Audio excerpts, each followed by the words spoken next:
자, 오늘의 과외는 뭐야? 네, 제가 요즘 좀 이런 생각이 들더라고요. 이렇게 얘기해 주시는 분들도 있고, 2주에 한 번씩 부동산 잘하는 과장님하고 같이 부동산 공부하는 느낌이 든다. 저 지난주에 엄청 기분 좋은 댓글 달렸습니다. 네, 이 형은 형 소리 들을만 하다. 그래서 또 제가 오늘 여러분들의 부동산 과외 선생님, 동네 형인데 좀 잘하는 형, 그런 약간 느낌적 느낌을 부리기 위해서 제가 오늘 과외로 명명을 해봤습니다. 자, 좋습니다. 오늘은 뭐냐? 좋습니다. 저희가 또 안 그래도 폴을 했어요. 그랬더니 역시 이게 압도적 지지를 받았습니다. 와. 미분양 마피 속출하는 서울 아파트. 이 미분양 얘기가 또 안 나올 수가 없죠. 네. 그래서 미분양, 마피, 요쯤 되면은 한번 봐줘야 됩니다. 이 정도 상황이 되면 지금 현재 상황이 어떤지 점검을 같이 한번 해봐야 돼요. 네. 그래서 오늘은 요 주제를 가지고, 미분양 주제를 가지고 여러분들께 말씀을 한번 드려보겠습니다. 자, 신문 기사가 되게 많이 나왔어요. 이렇게 봤는데 레드라인을 넘었다, 선 넘었다. 도대체 무슨 일이 생긴 거지? 딱 봤더니 이런 기사가 있더라고요. 프레시안 기사인데 미분양 주택이 7만 호에 육박했다. 레드라인 넘었다. 정부 위험선인 6만 2천호를 훌쩍 넘었다. 비수도권 미분양 사태 심할 것 같다. 정부 위험선이라는 개념이 있네요. 그죠? 그리고 다른 기사들을 되게 많이 찾아봤는데 다 이렇습니다. 연합뉴스, 월간, 조선, 한국일보 이런 데서 다 위험선을 넘어서 7만 호에 육박했다. 그리고 이거는 9년 4개월 만에 최대치다. 9년 4개월 만에. 그리고 이 여파로 이 부분도 좀 중요한데, 이번 주에 민간 아파트 일반 분양 아무 데도 안 한다. 전국에서 이번 주에 일반 분양 한 군데도 안 했어요. 2월 5일 주간에. 그래서 이런 내용들이 있습니다. 일단 좀 간단하게 상황을 좀 정리를 하면, 현재 미분양이 7만 호 수준이래요.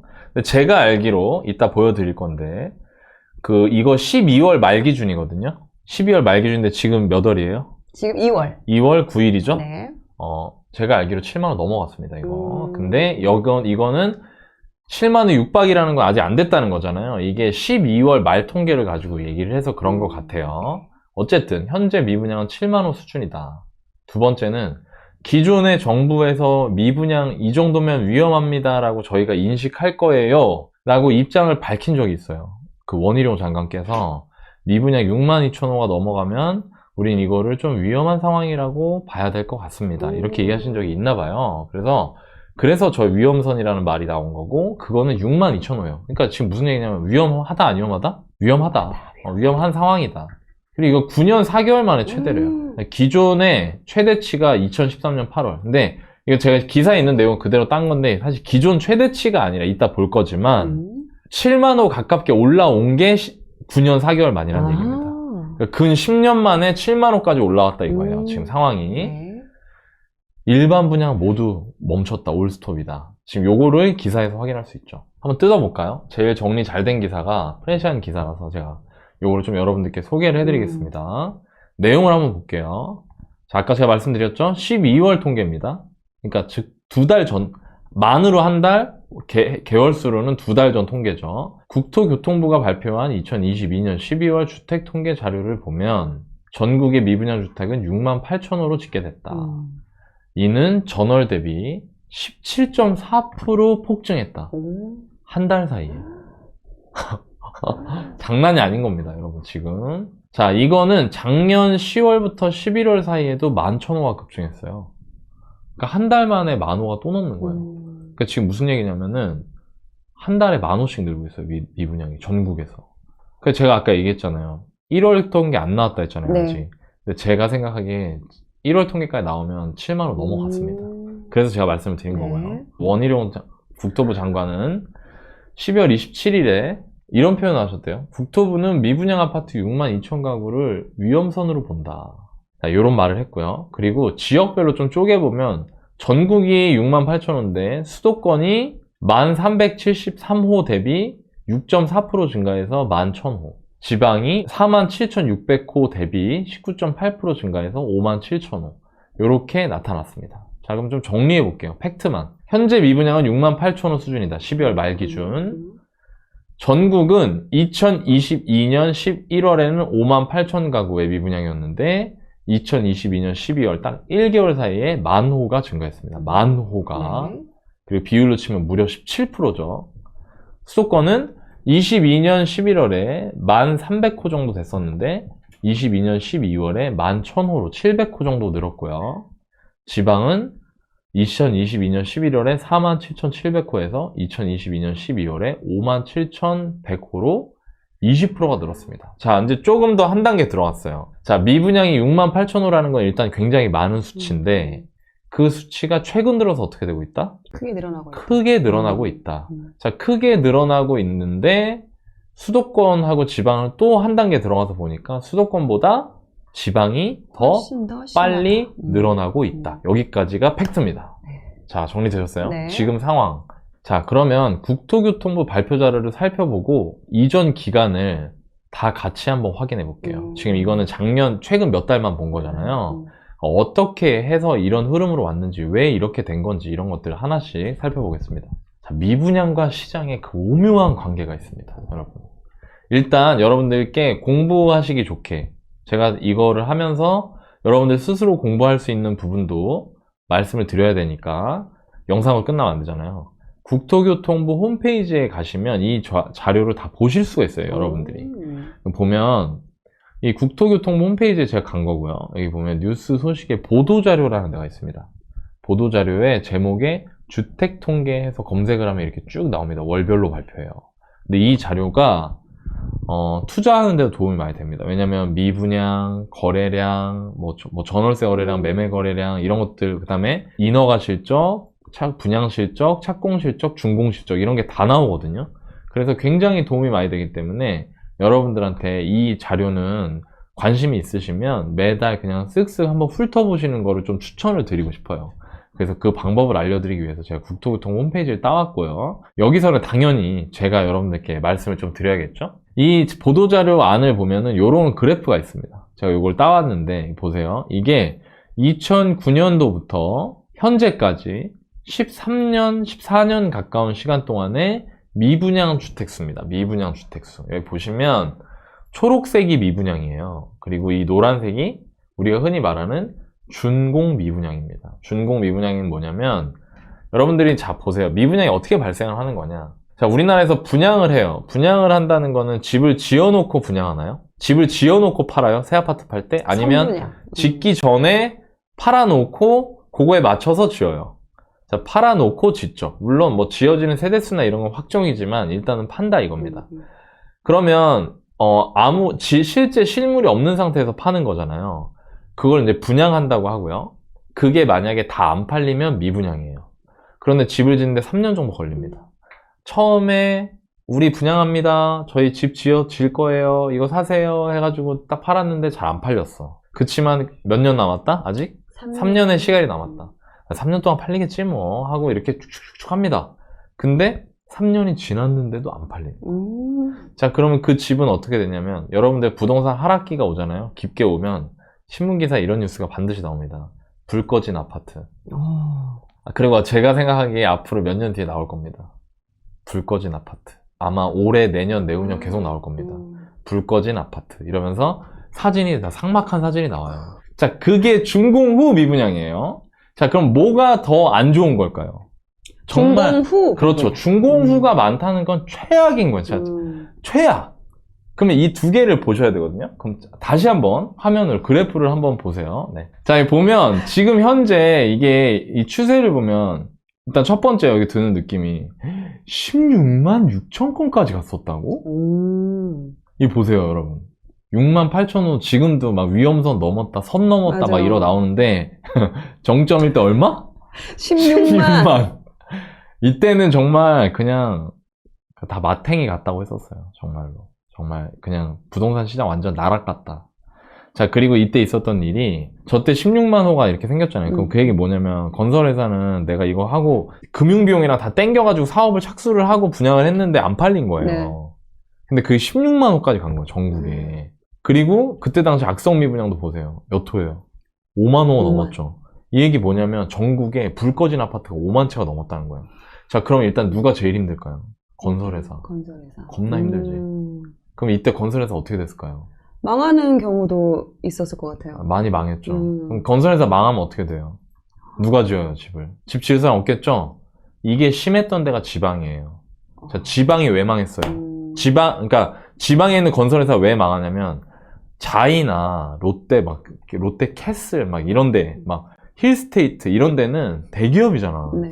그러니까 춘궁기 와도 버티거든.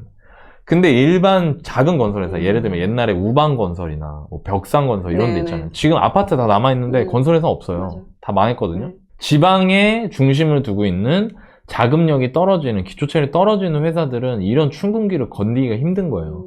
그래서 그 회사들이 굉장히 많이 망했습니다. 실제 저 시기에 광주에서도 분명 많이 망했지. 건설회사가 좀 많이 망했어요. 많이. 네. 자, 그러면 그 회사들이 망한다는 의미는 뭐냐면 공급의 주체가 어떻게 된다? 사라진다. 근데 그게 지방 위주의 건설회사들이 많이 망했다 그랬죠. 그래서 지방 위주로 2010년대 초반에 폭등장이 온 겁니다. 네. 그러니까 이런 부분도 여러분들이 다 물려 있으니까 제가 설명을 같이 한번 드릴게요. 자, 그럼 볼게요. 짠!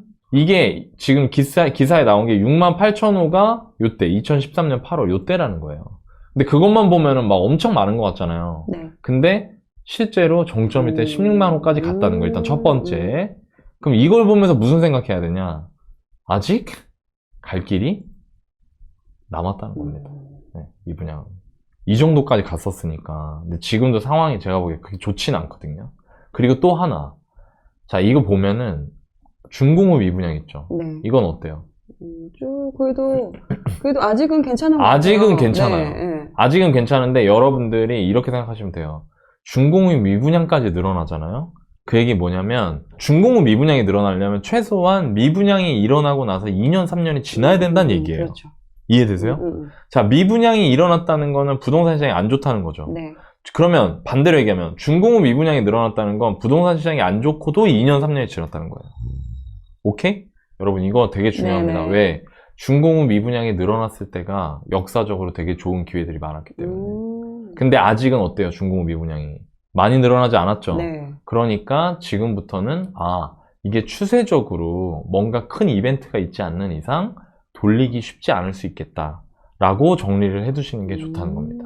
그리고 이게 커지면 문제가 되고 기업 도산하고 이런 문제가 되니까 아마 앞으로 분양시장과 관련된 다른 완화책 같은 게 계속 나올 것 같습니다. 제가 보기에는 일단 이거를 이 그래프를 통해서도 알 수 있죠. 정리. 미분양은 13년 8월 이후로 이제 7만 호 터치를 했고요. 그리고 악성 미분양, 그러니까 중공업 미분양은 아직까지는 크게 늘어나지 않고 있다. 그러나 미분양이 일어나고 통상적으로 1년, 2년 동안 계속 안 좋아지면 그 미분양이 일어났던 걸 사람들이 사지 않기 때문에 계속해서 그 집이 지어져 버린다. 지어져 버리면 불 꺼진 아파트, 악성 미분양, 중공업 미분양이 늘어난다. 그런데 통상적으로 제가 부동산 시장을 경험하면서 느꼈던 건 악성 미분양이 많았을 때 혹은 악성 미분양이 정점을 찍고 떨어질 때가 그때가 통상적으로 좋은 기회들이 많았다는 거죠. 여기까지, 일단 여기까지만 아셔도 여러분들이 앞으로 되게 도움이 많이 되실 거예요. 그럼 한 번 더 들어가 보겠습니다. 네. 자, 그리고 여기 또 있어요. 여기 보면 이게 5만 호거든요. 5만 호. 저는 개인적으로 미분양이 5만 호 정도, 전국적으로 미분양이 5만 호 정도일 때가 지난 장에서 부동산 시장이 거래나 이런 게 좀 활성화되어 있고 활발했던 시기였었어요. 자, 보시면 여러분들 보세요. 제 파란색 선 5만 호에 그어놨죠? 네. 이 5만 호 밑에, 미분양이 5만 호 밑에 있었던 시기를 보세요. 2019년, 20년, 21년, 22년, 상반기 정도까지잖아요. 이때는 그래도 이렇게 좀 거래가 좀 되거나, 요런 시기들이, 거래는 좀 이루어지거나 이런 시기가 많아요. 무슨 얘기냐면, 역사적으로 미분양이 5만 호가 넘잖아요. 그러면 일단 거래가 잘 안 돼요. 그러니까 여러분들이 앞으로 보실 때 전국적으로 이거는 물론 이제 제가 뒤에서 얘기하지만 지역별로 다 다르기 때문에 따로 봐야 되는데 그냥 객관적으로, 개괄적으로 그 감을 잡기 위해서 전국 미분양 5만 호 넘었다는 뉴스가 딱 나오잖아요. 그러면 지금 안 좋네. 이거 분위기 안 좋고 거래도 잘 안 되겠네. 요렇게 생각을 하시면 거의 맞다는 겁니다. 요것도 제가 팁을 좀 드릴게요. 자, 그러면 이제 전국을 살펴봤는데 사실 전국 단위 미분양은 크게 의미가 없어요. 왜? 내가 전국에 있는 집들을 다 지분을 나눠가지고 다 가질 게 아니니까. 그렇죠. 보통 내 집 마련하면 내가 사는 데 하잖아요. 맞아요. 근데 제일 관심이 많은 수도권을 한번 보겠습니다. 수도권. 제가 잘했어, 그렸습니다. 예, 수도권 미분양 원래 원천 통계 이거는 국토교통부에서 따오고 매매하고 전세 지수를 제가 KB에서 따가지고 따로 그렸거든요.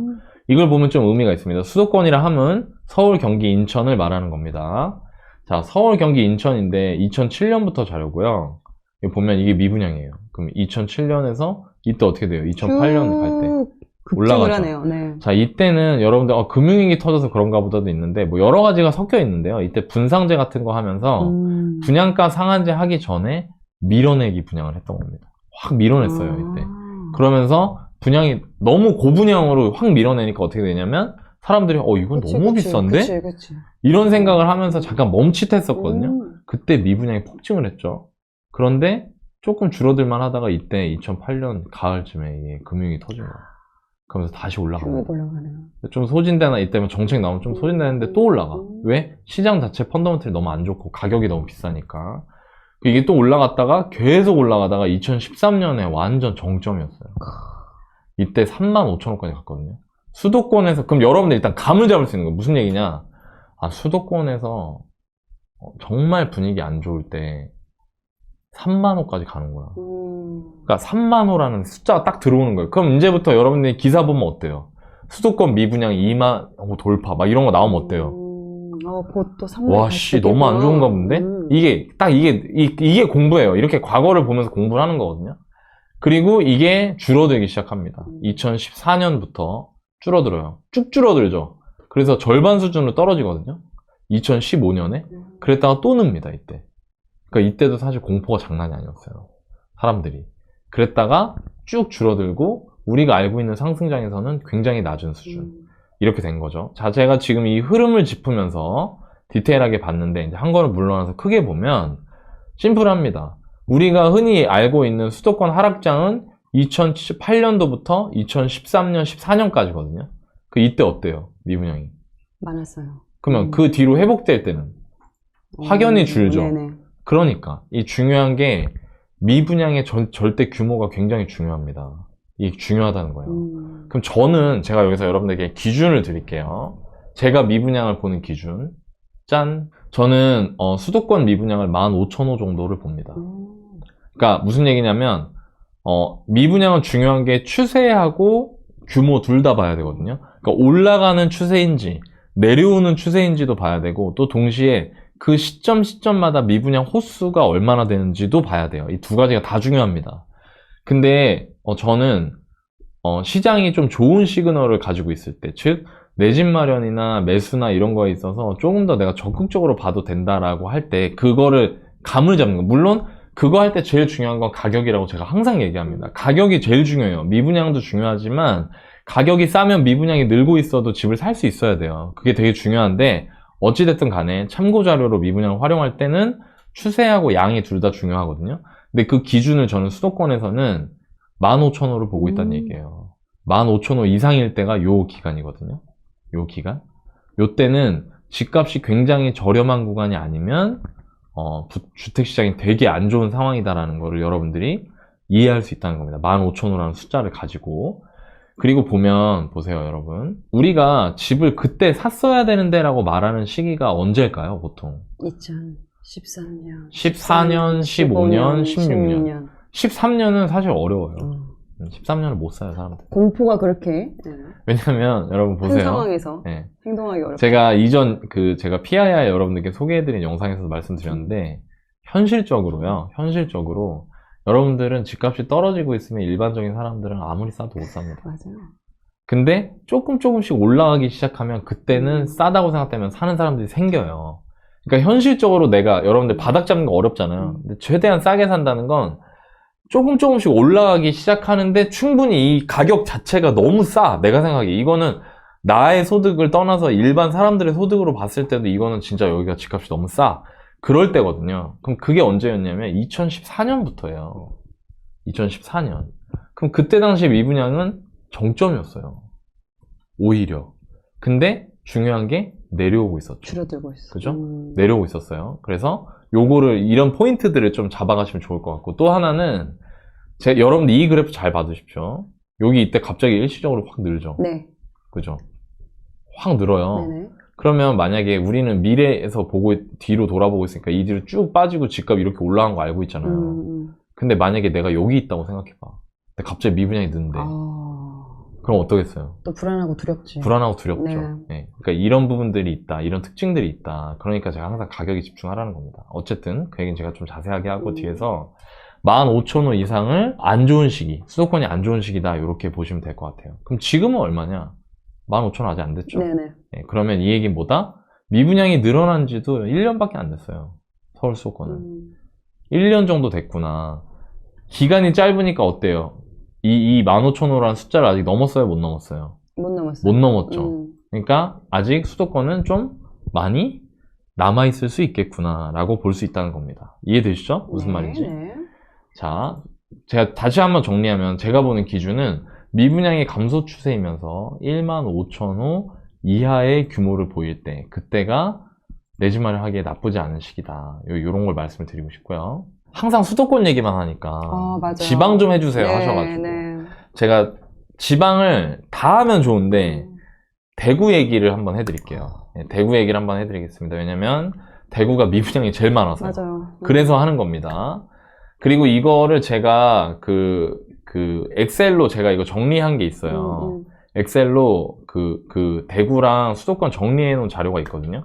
그러니까 그거를 저희가 이따 구해줘 월부 올릴 때 거기다 올려드릴게요. 제가 했던 좋습니다. 걸. 그거 좋습니다. 보시고 한번 참고해 보시면 좋을 것 같습니다. 네. 구해줘 월부 이 자료 다운받으시는 거 저희가 월부닷컴이라는 데다 올려드리거든요. 거기다가 올려드릴 테니까 그때 참고하시면 되고 일단 제가 그린 걸 보여드릴게요. 자, 대구의 미분양과 매매 전세입니다. 자, 이 대구의 미분양은 파란색이 대구의 미분양이고요. 그리고 이 주황색이 대구의 매매이고요. 이 회색이 대구의 전세예요. 근데 좀 재밌는 게요. 일단 여러분들한테 다시 한번 위로 돌아가서 수도권은 매매하고 전세가 어때요? 좀 다르게 움직여요. 자, 매매 이때는 막 쭉 빠지는데 전세 어땠어요? 올라가고 있고. 그 이때는 올라갔다가 지금은 최근에 한 3년 정도는 같이 움직이죠? 네네. 그죠? 근데 이것도 나중에 정리가 되면 또 달리 움직일 확률이 높거든요. 근데 대구는 어떻죠? 매매 전세가 지금 같이 움직이고 있습니다. 자, 매매 전세 같이 움직이죠. 그 얘기 뭐냐면 대구는 사이즈가 꽤 큰 도시임에도 매매가와 전세가가 항상 같은 방향으로 움직여요. 네. 항상 같은 방향으로 움직이기 때문에 무슨 얘기냐면 여러분들은 매매가 궁금하실 거 아니에요. 그러니까 전세가를 보면 답이 나와요. 그러니까 전세가 방향을 움직이면 매매도 그 방향으로 움직여요. 그러니까 이런 것도 하나 알아두실 필요가 있고 대구만 그러냐? 다른 지방들 대부분 그렇습니다. 대부분이 아니라 다 그래요. 매매와 전세가 거의 같이 움직인다. 그럼 전세를 보면 돼요. 그럼 전세에 영향을 주는 건 뭘까요? 공급? 물량? 그렇죠. 물량하고 최근 시장에서 금리였죠. 근데 금리는 제가 보기엔 지금 점점 적응하고 있고요. 사람들이. 또 동시에 금리를 정점으로 가고 있고 정점을 확인하고 있는 수준이거든요. 이제. 그럼 이제부터는 저는 그렇게 생각해요. 물량이 중요할 것 같아요. 물량에 영향을 많이 줄 것이다. 자, 그러면 여기까지 보고 이건 기초 상식으로 알아두시고 이걸 한번 보겠습니다. 자, 대구 미분양이 이게 얼마나 심각했냐면 이때 금융위기 이 시기에 여러분 보세요. 2만 호. 아까 제가 수도권이 미분양이 몇 호가 넘으면 위험하다 했죠? 15,000. 수도권 인구 얼마? 2천만. 2천만. 대구 인구 얼마? 240만. 장난 아니죠? 거의 10분의 1 수준의 인구인데 미분양이 와. 2만 개였다는 거예요. 그러니까 이때 어땠겠어요, 분위기가? 그냥 여기는, 대구는 그냥, 박살이. 박살도 이런 박살이 없는 거지. 무덤이야, 무덤. 무덤이었어요. 그런데 심지어, 근데 걔도 소진이 된다는 겁니다. 시간을 가지고. 자, 미분양 내려오니까 어떻게 되죠? 지금 전세도 회복하고 매매도 회복하죠. 같이 아까 올라가고. 우리 서울 수도권에서 미분양 최고점일 때가 바닥이었잖아요. 네. 대구 어때요? 최고점 찍고 여기서 내려오기 시작하니까 그때부터 조금씩 올라가긴 하네요. 그죠? 오히려 그러니까 이게 이런 게 있어요. 여러분들은 아마 그럴 거예요. 미분양 뉴스 아까 제가 얘기했잖아요. 악성 미분양 최고조일 때가 집 사기 좋은 시기일 때가 많다. 그 얘기 했잖아요. 그러니까 이게 어려운 거야. 뭐냐면 누가 봐도 기사 보면은 불 꺼진 아파트, 악성 미분양 최대치다 이런 얘기가 나오는데 내가 그때 집을 사겠다고 하면 옆에서 뭐라고 하겠어요? 미쳤니? 정신 나갔냐고 할 거 왜 아닙니까? 그러니? 근데 그때가 바닥이라니까요. 대부분. 그러니까 이게 미분양 통계 이래서 중요한 거예요. 이래서 의미가 있어요. 물론 거기에 확신을 더하는 거는 제가 항상 강조하는 거. 이 가격 누가 봐도 너무 싸다. 라는 시기가 항상 저 시기입니다. 그러니까 저 때가 일단 그런 팁을 여러분들이 또 가져가실 수 있고 이거는 지역을 막론하고 다 똑같아요. 예, 미분양 최고조일 때가 거의 바닥입니다. 돌이켜보면. 그리고 이게 빠지기 시작하면서 가격이 올라가기 네, 시작하죠. 네. 그리고 이게 급격하게 소진됩니다. 자, 2010년 초반이에요. 이때가 지방의 대세 상승장이거든요. 아까 제가 얘기했죠. 왜 이렇게 됐냐면 미분양이 이렇게 느니까 건설회사 다 어떻게 됐다? 망하는 다 건설사들이 망했다. 생기죠. 그럼 여기서부터 분양을 해요, 안 해요? 안 해요. 분양 안 하니까 기존에 분양해서 미분양이 났던 아파트 위주로 새 아파트들이 거래가 되겠죠? 그러면서 조금씩 줄어드는 겁니다. 그리고 그게 시세에 영향을 주는 거죠. 미분양이 훅 떨어지면은 기존 아파트, 재고 아파트 시장까지 영향을 줍니다. 왜? 새 아파트는 이미 다 피가 붙어버렸거든. 그러니까 아직 안 오른 그 옆에 있는 그나마 가까운 새 아파트들을 살려고 하는 거죠. 그러면서 가격이 올라가는 거예요. 그리고 이게 역사상 저점까지 이렇게 쭉 빠지죠. 그러다가 요때 보면은 이때 2016년 초반에 이렇게 매매 전세 푹 꺾이죠. 갑자기 네네. 잘 올라가다가. 네. 그리고 이때 미분양도 소폭 늘죠. 이때 무슨 일이 있었냐면 달성군에 대규모 입주가 있었습니다. 대구의 달성군이라고 있거든요. 왼쪽에 서쪽에 그 달성군에 굉장히 만 세대 이상의 아파트 입주가 있었고요. 그 입주가 일어나면서 전세가가 흔들리고 전세가가 흔들리니까 매매가 흔들린 겁니다. 전세가 꺾이니까 매매가 꺾였죠. 그리고 그때 당시 그 물량 소화를 못해서 미분양이 일부 늘었었어요. 근데 그것도 결국에 꾸역꾸역 소화를 하면서 미분양은 안 늘고 매매 전세만 이렇게 멈췄다가 임대차법이 나왔을 때 폭등하고 그 다음에 다시 지금 현재 폭락을 하고 있는 이런 상황이라는 네. 겁니다. 자, 그럼 보세요, 여러분. 저는 너나이님은 대구의 미분양이 어느 정도일 때가 안정기라고 보세요? 저는 2,500호 정도예요. 네, 요거 지금 그 저희가 PT로 옮기면서 약간 틀어진 것 같은데 2,500원 보일 것 같은데 2,500호입니다. 요 정도. 네네. 2,500호 정도가 넘어가면 대구에서 미분양이요. 2,500호가 넘어간다. 근데 그 속도가 보통 지방은 되게 빠르거든요. 시장이 훅훅 변해요. 시장 사이즈가 작으니까. 맞아요. 그러니까 마치 서울은 뚝배기 같은 거고요. 지방은 양은 냄비 같은 거예요. 작으니까. 그래서 확 끌어올랐다, 확 식었다. 이게 빠르거든요, 되게. 그래서 2,500호가 갑자기 급하게 분위기가 안 좋아지면서 뚫고 넘어간다. 그러면 그거가 분위기가 안 좋아지고 있다는 걸 감지할 수 있는 보조 지표로 볼 수 있는 거죠. 여기도 마찬가지입니다. 미분양이 감소 추세이면서 2,500호 정도 수준까지 내려온다. 그러면 그때는 내 집 마련할 때 좀 더 적극적으로 봐도 괜찮지 않을까. 이런 생각이 들고요. 이런 기준을 가질 수 있고요. 자, 제가 아까 여러분들한테 주의해야 될 점이 하나 있다 했잖아요. 미분양만 맹신하면 안 돼요. 네. 제가 그걸 알려드릴게요. 이 부분 보세요. 여러분, 아까 제가 말씀드렸던 거. 자, 여러분들 만약에 2015년으로 돌아갈 수 있다, 내가. 요 앞에. 요 미분양이 갑자기 2016년, 15년 말부터 16년 초반에 갑자기 늘죠, 미분양이 또. 네네. 근데 2015년으로 돌아간다고 쳐봐요. 지금은 우리가 다 알고 있죠. 2015년으로 돌아가면 서울에 아파트 사시겠습니까? 안 사시겠습니까? 지금의 결과를 아니까 네. 사야죠. 당연히 사야죠. 당연히 사야죠. 그런데 우리가 만약에 2015년이 현재라고 생각해봐요. 모른다고 생각해봐요. 근데 갑자기 미분양이 줄다가 뉴스에 갑자기 나와요. 미분양 다시 급증. 25,000호 돌파. 이렇게 나와요. 자, 그럼 여러분도 어떨 것 같아요? 주저하죠. 미분양만 내가 들여다보고 있으면. 주저하고 있겠죠. 못 사요. 그러면 또. 그러면 그러니까 제일 중요한 건 뭐냐면 이때 당시에 이 가격 레벨을 말하는 겁니다. 이 파란 선이 수도권 매매 지수거든요. 이게 바닥으로 내려왔다가 올라온 지 얼마 안 된 시기잖아요. 네. 그리고 그때 가격 자체가 비싸지 않은 거죠. 예를 들면 전용 84 서울의 마포구에 있는 역세권 아파트 84면 방세개 화장실 2개 그런 아파트가 한 5억 정도 했었거든요. 그러니까 그거를 딱 보고 이거 서울의 역세권 마포구에 있는 30평대 아파트가 5억이야. 그러면 이거는 이 정도 아파트를 살려고 하는 사람이 30대 말, 뭐 40대 초반 맞벌이 하는 부부야. 그럼 이 정도가 충분히 감당할 수 있는 가격이야. 라고 생각을 하면 미분양이 조금 늘어난다고 하더라도 충분히 싸다고 생각하면 살 수 있겠죠. 그래서 제가 여러분들한테 항상 강조하는 거. 그러니까 뭐가 제일 중요하다? 가격? 가격이 제일 중요하고 내가 가격을 볼 줄 알아야 돼요. 맞아요. 근데 제가 하나 말씀드리고 싶은 게 뭐냐면, 이런 미분양이나 이런 걸 보면서 여러분들이 항상 이렇게 착각하고 잘못 보는 이유가 뭐냐면, 미분양이 늘어나면 안 좋아지고 미분양이 줄어들면은 그때 사야 되고 막 이렇게 그걸 가지고 너무 공식처럼 딱딱 맞춰서 행동하려고 하는 경향이 되게 많아요. 제가 보면은. 네, 여러분 그렇지 않아요. 제일 중요한 건 가격이에요. 그리고 그 가격이 싸다 비싸다를 판단할 수 있는 능력이에요. 그러니까 그거를 좀 강조드리고 싶어서 이때 이것 때문에 집 안 사신 분들도 꽤 많았어요. 그리고 그렇죠. 이때도 마찬가지예요. 2019년에 이때 갑자기 경기도 쪽에 미분양 좀 늘었었거든요. 갑자기. 물량 많았잖아요. 물량 많아. 네. 2018년 때 네. 물량 많아가지고. 맞아요. 근데 2018년에 그래갖고 집 안 산 사람 되게 많아요. 2018년 가격이면 되게 나쁘지 않은 가격이었는데. 그러니까 여러분들이 그걸 보면서 미분양은 보조지표로 활용하신다고 생각을 하시면 좋을 것 같다.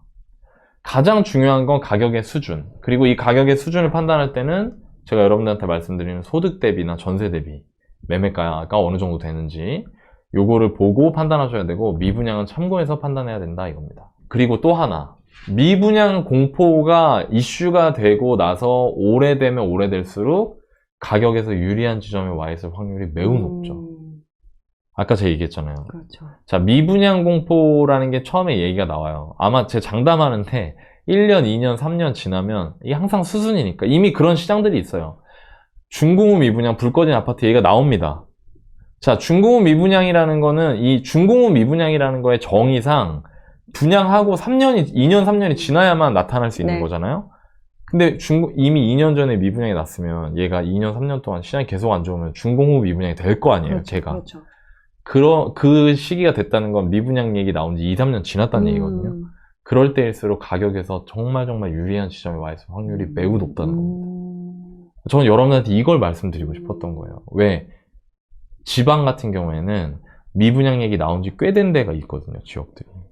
아까 제가 보여드렸죠? 서울 수도권은 15,000호도 아직 넘지 못했고, 네. 미분양 얘기 나온 지 1년이 안 됐어요, 채. 근데 지방은 여러분들도 아시겠지만 미분양 얘기 나온 지 2년 가까이 되는 지역들도 꽤 많습니다. 자, 좀 정리해 볼게요. 형, 나 요즘 바빠가지고, 이제 왔어. 아까 보니까 막 들어오면서, 나 이제 왔다, 막 이런 사람도 있더라고. 뭐 하면 되냐. 일단 미분양 통계 확인할 때 주의할 사항을 제가 좀 정리해 드리겠습니다. 네, 좋습니다. 전국 단위 미분양은 별다른 의미가 없어요. 제가 아까 수도권, 대구 이렇게 한번 보여드렸는데, 이거를 여러분들이 국토교통부 통계누리 사이트에 가가지고 다운받으면 원소스를 다 받을 수 네네. 있거든요. 그럼 지역별로 다 볼 수가 있습니다, 이거를. 여기 만약에 예를 들어 내가 뭐 대전에 산다, 내가 뭐 부산에 산다. 그럼 여러분들이 여기 들어가서 부산, 울산, 뭐 대전, 광주 이런 데 미분양이 어느 정도인지, 어느 정도가 되고 있는지를 보시면 좀 더 느낌이 올 수 있겠죠. 근데 내가 사는 동네에 미분양 얘기 나온 지 오래됐고, 악성호 미분양도 슬슬 나오기 시작한다. 그러면 점점 어디에 가까워지고 있다? 좋은 가격에 가까워지고 있다라는 거를 여러분들이 체크할 수 있다는 겁니다. 두 번째, 아까 제가 얘기했죠? 미분양 추이뿐만 아니라 양도 중요해요. 미분양이 늘어나면서 일정 수를 돌파하는 건 매수 심리가 얼마나 안 좋아지고 있는지를 보여주는 겁니다. 반대로 미분양이 줄어들면서 일정 수 아래를 뚫고 내려오면 확실히 매수 심리가 살았구나 라고 알 수 있다는 거죠. 그게 중요합니다.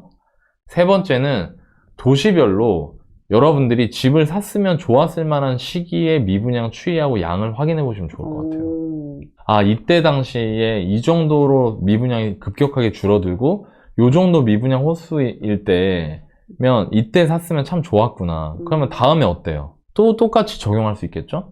그래서 여러분들이 이거를 미분양을 보시면 좋을 것 같고, 도시별 미분양은 그냥 뭐 예를 들면 도시별 미분양 이렇게 네이버에 쳐보시거나 아니면 나중에 제가 기회가 되면 도시별로 미분양 한 번씩 대도시, 광역시 위주로 한번 쭉 한번 살펴봐 드릴게요. 왜냐면 제가 미분양은 가끔 할 거거든요. 계속 중간중간 이게 시장을 보는 바로미터가 될 수 있기 때문에 그때 계속 구해줘 같이 봐주시면 될 것 같습니다. 자, 내 집 마련할 때 주의사항.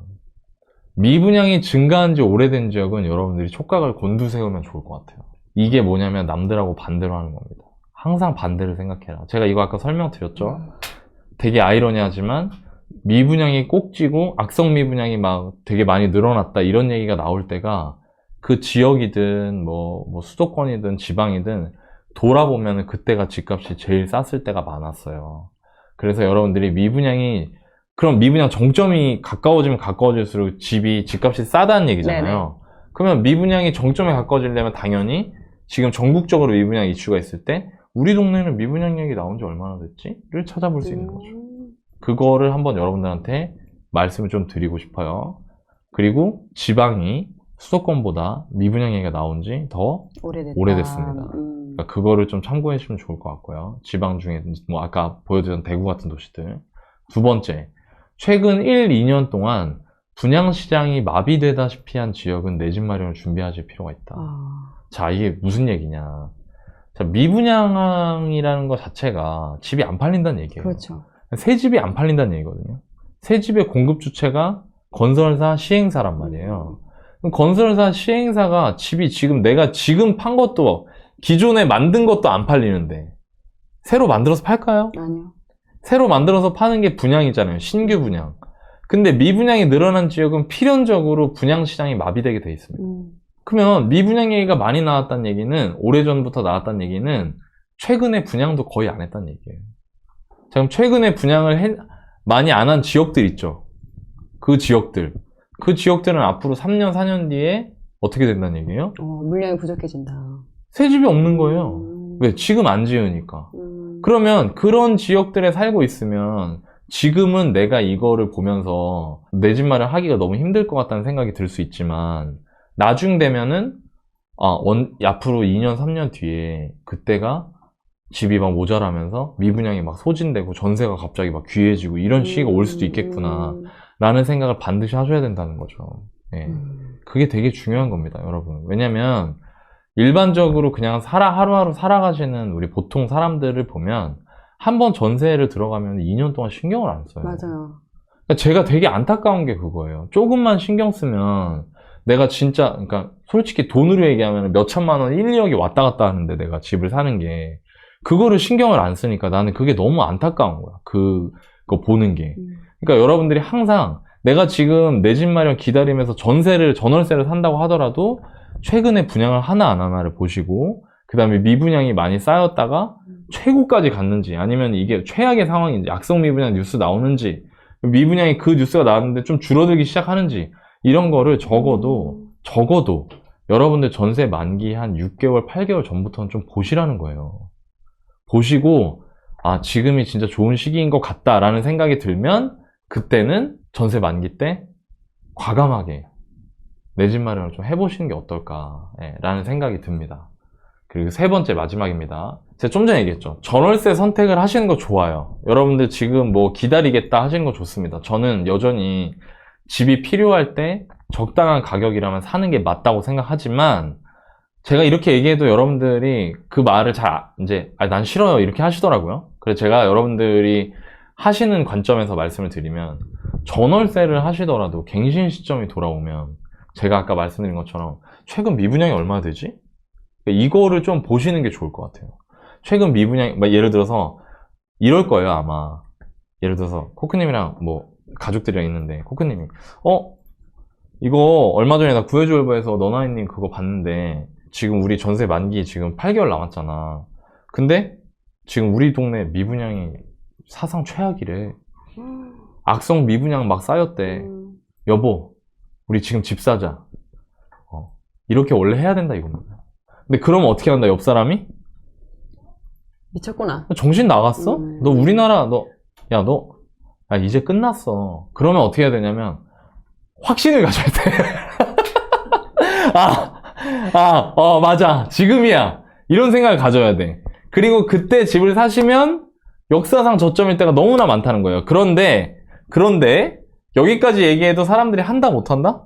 잘 못해요. 어렵죠. 그래서 제가 하나 더 드릴게요. 하나 더. 마지막 네네. 선물 여러분들한테. 네. 그럼 좀 기다려보세요. 대신 그때 월세로 가세요. 월세로 가는 거예요. 월세로. 그때 월세로 가면서 돈을 좀 만드세요. 돈을 좀 만들어서 집값이 만약에 2년 계약이잖아. 근데 그 2년 사이에 집값이 갑자기 바닥을 딱 찍고 갑자기 야금야금 올라가. 그럼 이제 올라가면은 또 배우자한테 말해. 여보, 내가 저번에 이거 사자고 했잖아. 이거 지금 6억에 나왔던 건데 지금 6억 4천 됐잖아. 지금 집 사자 하면은 이제 옆 사람이 뭐라 그래요? 야, 그거 6억짜리였는데 그걸 왜 사? 어? 그 6억 4천짜리를 왜 사? 6억이었는데 그걸 4천만 원 더 비싸게 왜 사? 6억 미쳤어? 내려오면 봐. 6억 내려오면. 근데 그때라도 어떻게 해야 된다? 사야 된다. 사야 돼. 그러면서 사야 된다고 하면 또 이사 가야 된다고 하면 싫어하잖아. 야, 이거 이사 온 지 지금 9개월밖에 안 됐는데 무슨 또 이사를 가. 그럴 때 그 빼놨던 돈 있죠. 그걸로 뭐 해라? 전세 끼고 집을 사놔라. 먼저 사놔라. 들어갈 집을. 내가 진짜 여기까지 내가 얘기했는데 이거 정말 안 하면 안 돼요, 여러분. 이렇게 가는 거예요. 무슨 말인지 아시겠죠? 여러분들이 이런 식으로 내 집 마련 하실 때 미분양을 활용하시면 좋을 것 같습니다. 네. 제가 여러분들한테 이게 시장의 중간중간을 좀 보는 거거든요. 시장의 상황을 보는 게 미분양이에요. 그래서 미분양은 제가 앞으로도 뭐 분기에 한 번 혹은 분기에 한 번 너무 많다 그러면 한 6개월에 한 번 정도는 여러분들께 주기적으로 좀 다뤄드리겠습니다. 그러니까 미분양 공부하시다가 너나이님 미분양 얘기 한번 안 하나 할 때쯤 돼가지고 미분양 얘기 뜬다 그럼 딱 들어와서 6개월 전에 공부했던 거랑 비교해보고 지금 또 이렇게 흘러가고 있구만 이렇게 하면서 시장의 중계를 시장이 어떻게 돌아가는지 상황을 직접 확인하실 수 있게 제가 콘텐츠 준비해 볼 테니까 많이 찾아주시면 감사하겠습니다. 네. 그리고 지금 바로 나는 우리 지역의 그 미분양을 좀 알고 싶다 하면은 사이트 그 부동산 지인이라는 사이트에 보면은 바로 내가 그 지역 검색해서 현재 지금 미분양이 어느 정도 있는지 또 지역별로 다 나오니까 또 그 부분을 또 참고하시면 또 쉽게 확인을 하실 수가 있습니다. 근데 제가 아까 국토교통부 통계누리 사이트 말씀드린 이유가 저도 지인 보거든요. 근데 일단 원문이 어디 있는지 알아야 그러니까 원소스 엑셀을 다운받아서 그거를 다른 거랑 같이 그려보면서 도움이 많이 되겠다. 같이 보면서. 맞아. 물론 제가 해드리긴 하지만 여러분들이 오늘 제가 시간 관계상 모든 도시 할 수 없잖아요. 그러니까 여러분들이 내가 살고 있는 도시는 여기 나온 데가 아니다.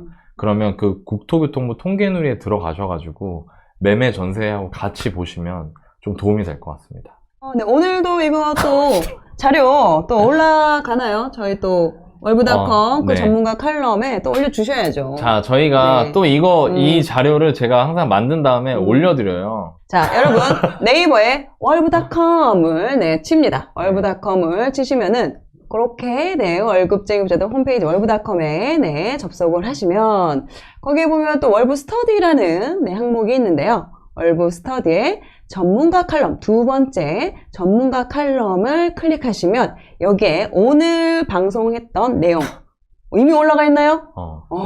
지금 언제 올리는 거니? 부지런하여라. 이미 올라가 있네요. 네, 역시 일자라는 우리 네, 작가님들 너무 멋집니다. 이미 올라가 있고요. 지금 앞부분 저희가 이제 썼던 실제적으로 너나이님이 뉴스 설명하시면서 썼던 모든 자료를 지금 저희가 이미 올려놨기 때문에 이 부분을 같이 한번 보시면서 복습을 하시면 좋을 것 같고요. 추후에 저희가 이제 라이브가 끝나고 나중에 또 이제 녹화 영상을 올려드릴 거예요. 그때 다시 한번 복습을 하실 때 이 자료랑 같이 보시면서 복습을 하시면 너무너무 도움이 되겠죠. 네, 이 부분 꼭 활용을 하셔서 여러분이 직접 하시기 좀 어려운 부분이 있으니까 이렇게 너나이님이 힘들게 올려놨잖아요. 이거 쓰란 말이에요. 갖다 쓰라고 우리가 또 전문가 칼럼 올려놓으니까 우리 또 이제 너나이님 레버리지 하는 거죠. 네. 제가 여러분들한테 공부하는 법 알려드릴게요. 네, 좋아요. 일단 올려드리면 이거 다운받을 수 있거든요. 다운받아 출력을 하세요. 그러면 중간중간 빈틈이 있죠. 맞아. 그리고 저희가 이 방송이 올라가서 지금 나가고 있잖아요. 이거를 들으시면서 중간 멈추고 적어요. 제가 했던 얘기나 이런 것들을 좀 정리를 하세요. 그렇게 해서 호치케스 찝어요. 그 다음에 맨 앞에다가 이 방송 일을 적으세요. 방송 날짜를. 2022년 뭐 2월 며칠 이런 식으로. 그리고 그걸 차곡차곡 쌓으세요. 그러면 어떻게 되냐면요, 여러분. 이게 지금 제가 되게 많은 사람들이 관심을 가진 이슈를 저희가 사전에 폴을 해서 정하는 거잖아요. 맞아요. 그리고 제가 이제 하루 동안 준비해서 방송하는 건데, 이거를 계속 모아나가잖아요. 그럼 여러분들이 그냥 시장 상황이 어떻게 되고 있는지 히스토리를 계속 쌓는 거예요. 그러면서 나중에 내가 어떤 의사결정을 해야 될 때 그거랑 비슷한 거를 색인처럼 해서 찾아가지고 그때 미분양 얘기 이때 했었는데 나 지금 미분양 최악이라는데 지금이 집 살 시기인가? 지금 집값 내가 보기에도 가격 자체가 너무 싼 것 같은데? 이러면서 여러분들 그 결정하는데 좀 더 힘을 받을 수 있기 때문에 이렇게 해서 좀 모아 놓으시면 좀 좋을 것 같아요. 그런 취지로 제가 올려드리는 거니까 많이 와서 다운 받으시고 공부하셨으면 좋겠습니다.